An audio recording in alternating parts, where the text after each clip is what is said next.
16 তারিখের পর থেকে যখন দেখলাম মারাত্মকভাবে আহত হয়ে গুলিবিদ্ধ হয়ে রক্তাক্ত অবস্থায় রোগীরা আসছে কিন্তু চিকিৎসা করতে দিচ্ছে না।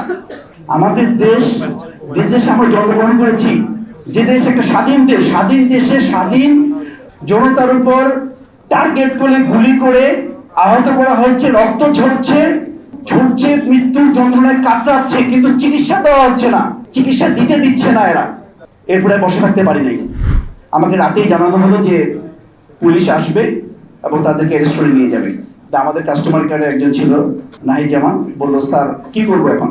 আমি বললাম এক্ষুনি সবার নাম, কিছু নাম ফাইলের মধ্যে নামগুলো চেঞ্জ করে দাও, তাদের ডায়াগনোসিস চেঞ্জ করে দাও, লিখে দাও যে রোড ট্রাফিক অ্যাক্সিডেন্ট। এই ছিল পরিস্থিতি।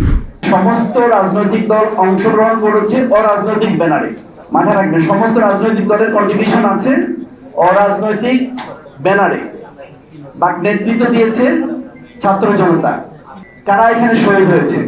এখানে শহীদ হয়েছে ছোট্ট শিশু রিয়া, ছোট্ট শিশু ফাহিম, রাতুল। সুতরাং এই বিপ্লবটা ছিল একটা ডিফারেন্ট বিপ্লব। আপনারা যদি চিন্তা করেন যে এই বিপ্লবের নেতৃত্ব কোনো রাজনৈতিক দল না, বা অংশগ্রহণ করেছে সব রাজনৈতিক দল। এই বিপ্লব কাদের বিরুদ্ধে হলো? এই বিপ্লব হয়েছে যারা দেশপ্রেমিক ছাত্র জনতাকে হত্যা করেছে, যেমন আবরার ফাহাদ, দেশপ্রেমিক উসমান হাদি। আমি দেশপ্রেমিক জিয়াউর রহমানের কথা বলতে চাই, ওনাকেও কিন্তু সেই একই কায়দা হত্যা করা হয়েছে, স্লো পয়জনে হত্যা করা হয়েছে খালেদা জিয়াকে। যারা কাদের বিরুদ্ধে এই বিপ্লব হয়েছিল তাদের বিরুদ্ধে যারা আলেমদেরকে হত্যা করেছে, নিজামী, মুজাহিদ, আল্লামা সাইদের মতো যারা দেশপ্রেমিক ছিল, আলেম ছিল, তাদেরকে হত্যা করা হয়েছে। এই বিপ্লব ছিল তাদের বিরুদ্ধে যারা হত্যা করেছিল 57 জন সেনা কর্মকর্তাকে। তো সুতরাং এই বিপ্লব এটা সাধারণ বিপ্লব না। একটু যদি কেউ ডিপলি চিন্তা করে, এটা অসাধারণ একটা বিপ্লব। এই বিপ্লবের টোটাল, আমাকে কেউ যদি বলে এর মাস্টার মাইন্ডকে, আমি বলবো যে এর মাস্টার মাইন্ড হচ্ছে আল্লাহ। এই জিনিসটা আমাদের মাথায় রাখতে হবে। এই বিপ্লবটা পুরো মেটিকুলাসলি ডিজাইন করে আল্লাহ রাব্বুল আলামিন আমাদেরকে স্বাধীন করেছেন। এই বিপ্লবে আমরা কিভাবে জড়িত হইলাম, বিশেষ করে আমি কিভাবে জড়িত হইলাম সাধারণ একজন ডক্টর হিসেবে।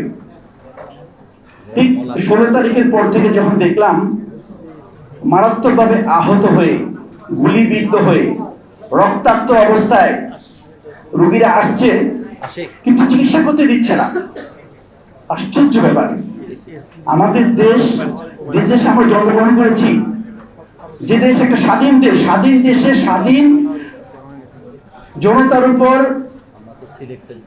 টার্গেট করে গুলি করে আহত করা হচ্ছে, রক্ত ঝরছে, মৃত্যুর যন্ত্রণায় কাতরাচ্ছে, কিন্তু চিকিৎসা দেওয়া হচ্ছে না, চিকিৎসা দিতে দিচ্ছে না এরা। এরপরে বসে থাকতে পারি নাই। 15 থেকে 16টা পেশেন্ট আমি ভর্তি করালাম একটা প্রাইভেট হসপিটালে। আপনার নাম শুনলেন হয়তো, অরোরা স্পেশালিটি হসপিটালে। আমাকে রাতেই জানানো হলো যে পুলিশ আসবে এবং তাদেরকে অ্যারেস্ট করে নিয়ে যাবে। আমাদের কাস্টমার কেয়ারে একজন ছিল নাহিদ জামান, বললো স্যার কি করবো এখন?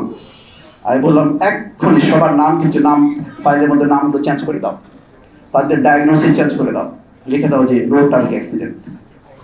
এই ছিল পরিস্থিতি। মানে চিকিৎসাকে যারা বাধা দেয়, চিকিৎসা দিতে দিচ্ছে না, মৃত্যুর বলে ঢলে পড়ছে, এরা হচ্ছে কিরকম? তাহলে কারা এরা? এরা একটা মাফিয়া সংগঠন, এরা একটা ভারতের অঙ্গ সংগঠন, আমাদের বুঝতে হবে।